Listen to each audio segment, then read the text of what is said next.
I want you to sit and think about everything that you've learned about discipline up until this point. Now, I want you to forget it, because I think we've made discipline more complicated than it needs to be. Most of us immediately wake up and get on our phones without giving ourselves time to think. Then later on, we wonder why we feel behind or unmotivated. We talk about how hard it is to change and to be better and to be disciplined, but the solution is usually a lot more simple than we think. Do the opposite of your first impulse. If your instinct is to scroll, put the phone down. If your instinct is to procrastinate, start the task. If your instinct is to avoid something uncomfortable, lean into it. And I'm just now noticing that broken fence behind me. Don't mind it, ignore it.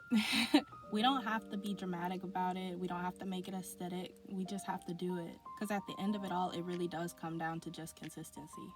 I know being in our 20s can make this harder because we don't fully know exactly who we are yet. We don't know exactly what we want, but we just know we want more. So we overthink, we try to change everything at once, we burn out, and then we freeze.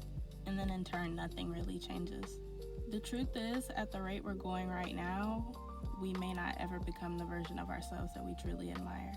Not because we aren't capable, but because our habits don't support that version of ourselves.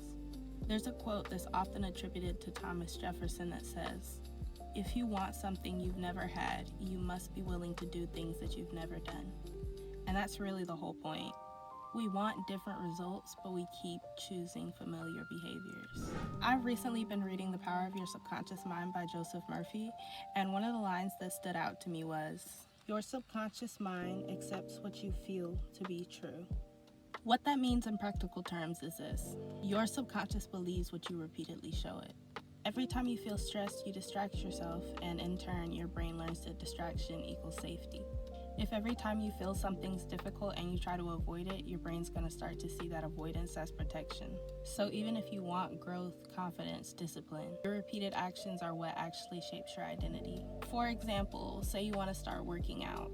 Your alarm goes off in the morning, you're tired, you want to stay in bed. In that moment, your subconscious mind is paying attention. If you hit snooze, you reinforce the idea, "I choose comfort." But if you sit up anyway, even if you're tired, you reinforce something different. You reinforce the fact that you follow through.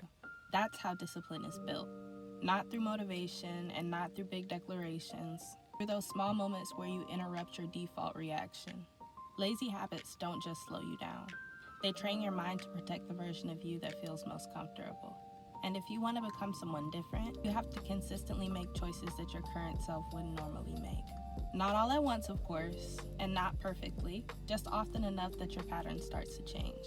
You don't need a new personality. You need new repeated actions. And sometimes building discipline is simply catching yourself in the moment and choosing to do differently. I want to thank you guys so much for watching this video. If you enjoyed it, please be sure to leave a like, comment what was your favorite part of the video or what resonated with you.